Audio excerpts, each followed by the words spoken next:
You were looking away a lot before. How are you? What's holding you back? Procrastination. Ooh, that's a good one.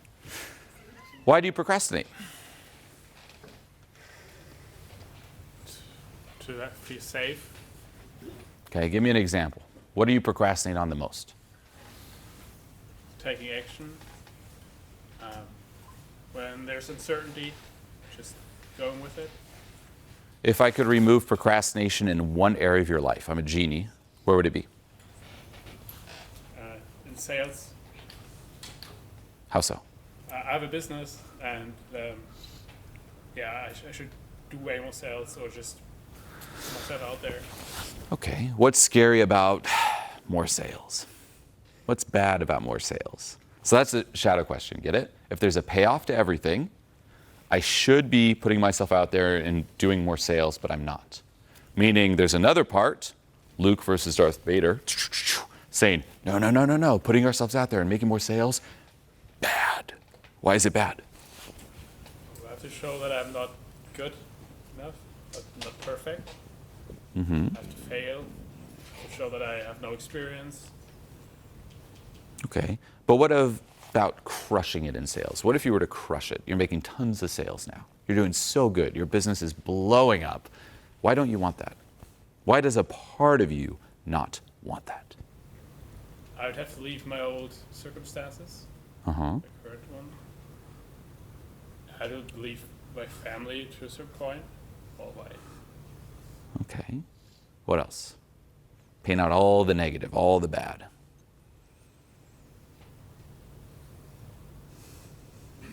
it would be more difficult. Mm-hmm. There would be more demands. Yeah. So I like that. Okay, to build on this for everyone, it's interesting how everyone here, you want more success? Okay, anyone here want to be really popular? Have like people staring and like, whoa, yes, no? No one? Okay. So we always focus on the positive. It'd be so awesome to be popular, it'd be awesome to make more sales, it'd be more successful, more money, build my company. But we never think of the downsides, right? So, and the core beliefs we also have around ourselves. I've seen this a lot in clients where there might be a core belief which is, I'm not very responsible, right? If you audit your life, anyone here believe that? You're not the most responsible person? Just 2, 3? Bullshit. Bullshit. But say you have that belief around you, or you can handle X amount of responsibility. Beyond that, it's just too much, too overwhelming, too stressful. Well, if a lot of success and things blowing up means success is responsibility, I'm not responsible, push away. The same with fun. Hey, a lot of success, the attachment could be like, well, that's not very fun. Now I have to work a lot more, I have to manage more, I have to hire more people, I have to deal with the demands, et cetera, et cetera. Do I want that? Do I want this heavy, serious, super organized, like demanding life? If a part of you is like, no, push it away. That's a big one too, by the way, even with health. It's like, well, if I want to be on top of my health and lose weight, I need to start tracking what I eat, my diet, I can't splurge, I gotta say no more McDonald's, et cetera, et cetera. That's not very fun. Push it away. Why can you not handle it? He can, but what comes up? Why is it just a fantasy you're selling yourself on, but you know you're just gonna stay in the baby steps? Why is it gonna fail? I'm not prepared for it. Mm-hmm. I don't have a team right now. I don't have the people who are around me on my team. Why do you not deserve a thriving business, a big business? Why is that not for you? For others, yeah, but not you. What comes up? I'm inexperienced. I'm just a small guy.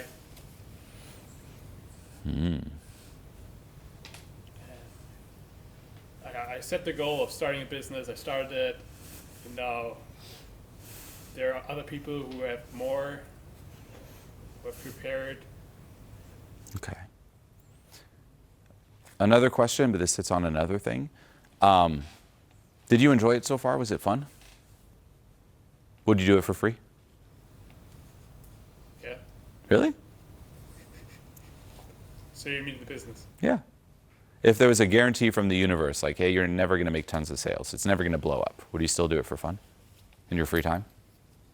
You have a choice, watch a movie or work on your business, but it's not going to go anywhere. Work on the business. Really? There's some great movies. Yeah. I'm not feeling it. Give us the real one, not the right one. So I always enjoyed like going out traveling and like being like a isolated person, but like in a way of like I'm in my room but I'm studying or I'm watching a YouTube video, I'm doing a course, and the people who are around me always pushed a different way, so I opted to I compromised that and started a brick and mortar business. Okay. So you're more of the quiet, you like your own space, reserved type of guy? Yeah. Well, great data there too, by the way. But this opens even more nuances.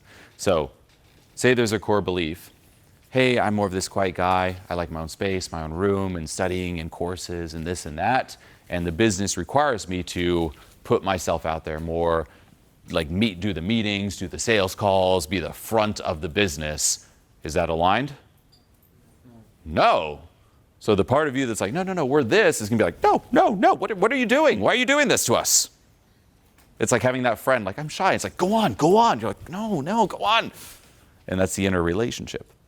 Now with that, and this links to what I asked, which is, do you enjoy it? Then it's analyzing, is it something that's not aligned with you authentically, or is it just a core belief that you must let go of? Get it? Where the same with finding your purpose, right? People will, for example, not enjoy their purpose for two reasons. One is it's the wrong lane. You're doing something that's not authentic. The other is you are doing something that's authentic, but there's inner resistance that you let go of. And the biggest audit for everything is, would you do this for free? Do you enjoy the dance just for the sake of the dance? Or are you doing it for a certain outcome? The outcome could be money. The outcome could be approval. It could be status, public image, recognition, fitting into society. It's what my friends want. It's what my family wants, et cetera, et cetera, et cetera. Which with the family, if you want an amazing shadow question, imagine both of your parents were to die right now. And we were to fast forward time. So you go through the grieving, you're sad, and we're 6 months to a year in the future, and you're a bit more at peace with it. You've processed it. Would something change in the way you live your life? Yeah. Ooh. So for a lot of people, the answer is yes. It's like, oh, well, then I would do this risk and da-da-da, because everyone's so worried about what are my parents going to think. Well, it shows you how much you're selling out for your parents. They're pulling a certain string. Same with your friends. What if all your friends were to die right now? Boom, all dead. Fast forward time, no more friends. It's just you. What if every single person who knows you is dead? Gone. We fast forward time, no one knows you. You're an invisible person. Would the way you live your life change? Ooh, interesting, huh? Well, why not live that way right now? So this is where then letting go, it's cutting those strings. And that doesn't mean cutting out friends and whatnot, no. But it means, hey, let's start living for me versus trying to fit in. And then it really brings it to, is this authentic? For myself, I love what I do. And by the way, just because you're on your purpose doesn't mean you're gonna love every single day and everything. There are times where I'm like, oh, I don't want to do this. That's gonna happen regardless. Even before a speech, there's times where I'm like, oh, I gotta talk. Oh, I gotta do a coaching call. But I still love it because that adds the contrast to the journey that is your purpose. I would much rather, and that's the test, have a bad day doing something that I love than a good day doing something I don't love. That's really the audit. But there are still going to be ups and downs. But the choice of movie versus work is a good one. Meaning for myself, if I have a night off, like kids are asleep, my wife's doing something or whatnot, and it's just a night to me, I can do whatever I want.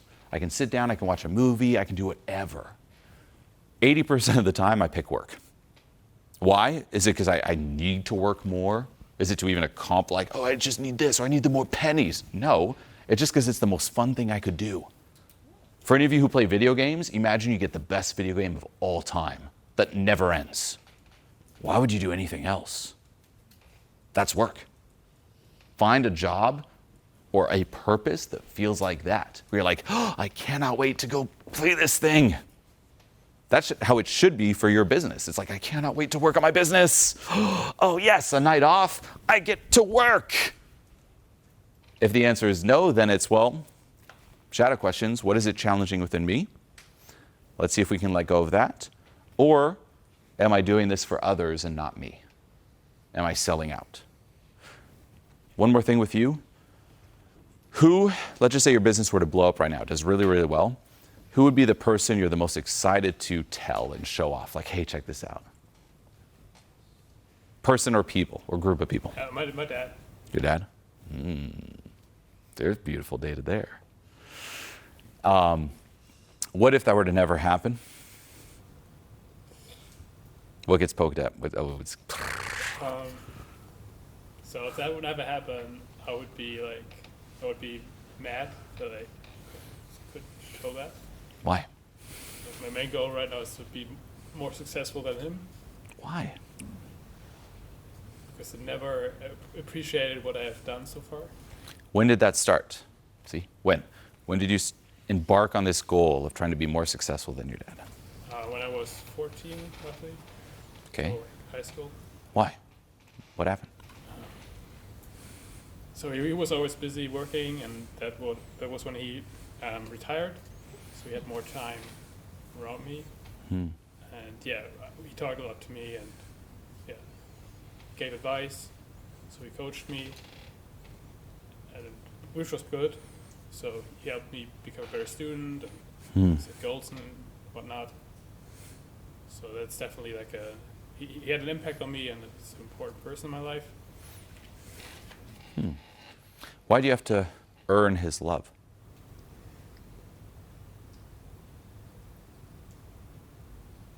Because that's the way it is.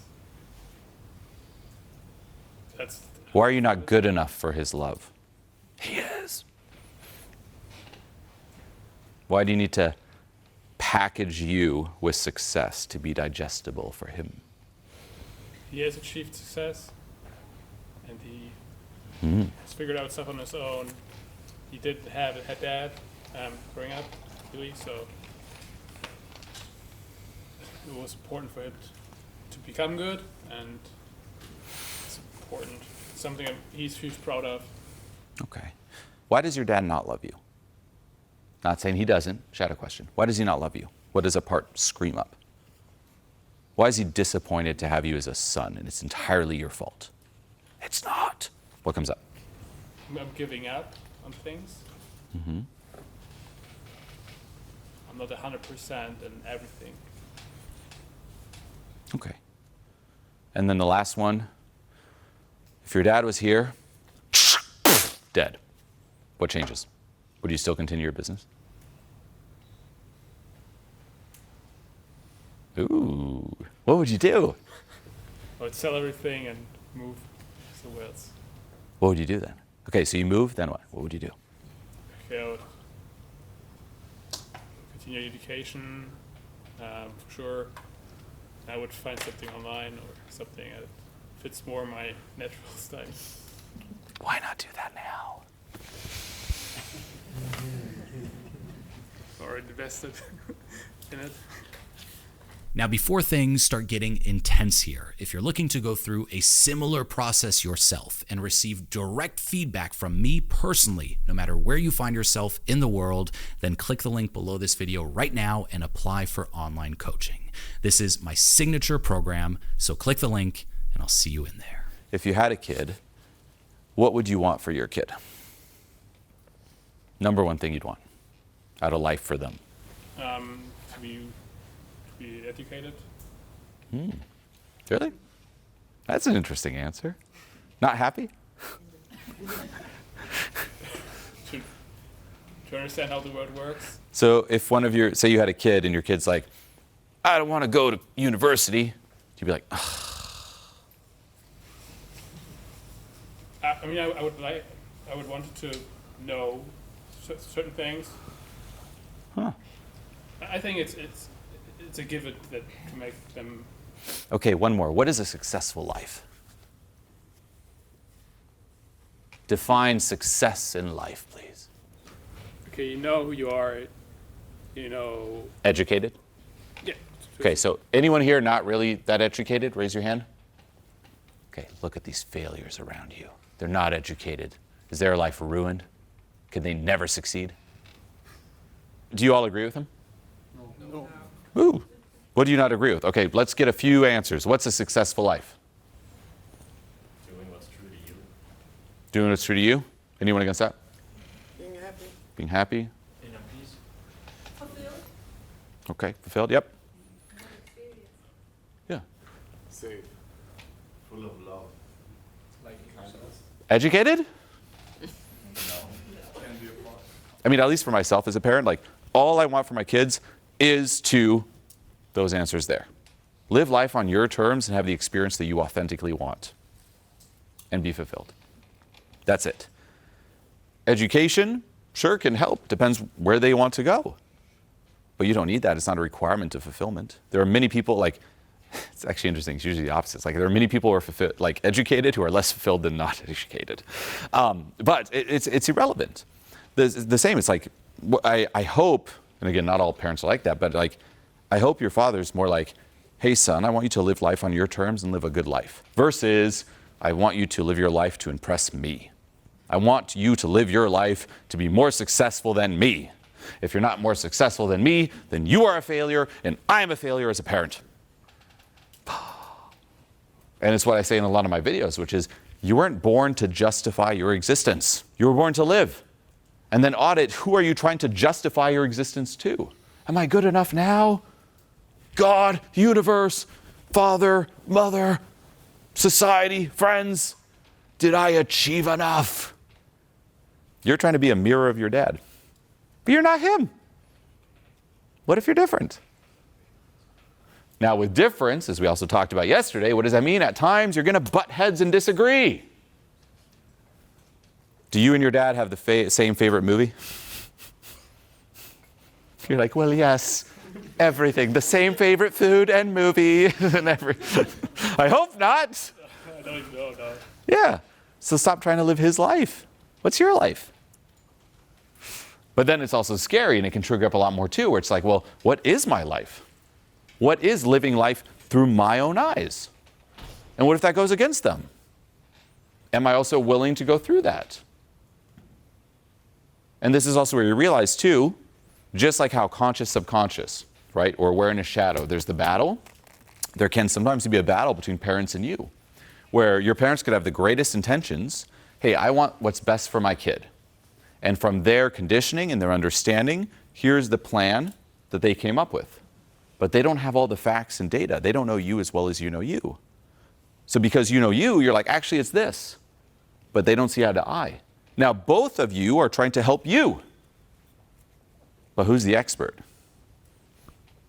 You. You're looking at a non-expert to tell you how to live. Advice for you to wrap this up is, one, beautiful awareness. I would definitely show your father this video. No joke. Why? Because it's true. I mean, I hope it's true, unless you're trying to justify your existence to me. Don't. But the question too is like, why am I scared of showing my true self to my parents? Now again, very nuanced, depends on your upbringing. Maybe your parents are extremely toxic and whatnot, like anything can be taken out of context. Use common sense. But if you have a good relationship with your parents, why are you hiding you? Shouldn't that be a close bond? Like, hey, here's what's actually going on. The same with everything you're going through. Why not say, hey, I love that that's a path for you, but for me, it just doesn't resonate as much. I want to try this or that. Or even tell him, hey, I have the belief sometimes I can't do this. Or, hey, sometimes I feel like I'm living my life to impress you instead of being me. If there's fear of speaking your truth to someone, then you're actually not that close to that person. And it's not a friend or a parent or a partner. It's a monster tyrant. And you're like, please, please don't eat me. What? Shatter that. It's scary though. It is. There's another client I coached online who, for him, he loved singing. He would sing, it was his passion, it's what he wanted to do, but he would never really sing around friends and especially family, just strangers, occasionally. So of course, the two missions I gave him, sing in front of your friends, sing in front of your family. And the family was the most triggering one. But otherwise, what are you doing? You're living different lives. In the end, you're going to die, man. No one's living your life but you. Is this how you want to spend your time? No. So, do the reveal. You thought I was this? Surprise, Daddy. This is the real me. Do you like it? And if the answer is no, that's also okay. But you will experience so much relief within, because otherwise you're performing through life. Now, what you just watched here is just a small piece of a larger system and process. So what you want to do now is click this video here to see exactly what I'm talking about and how it all fits together.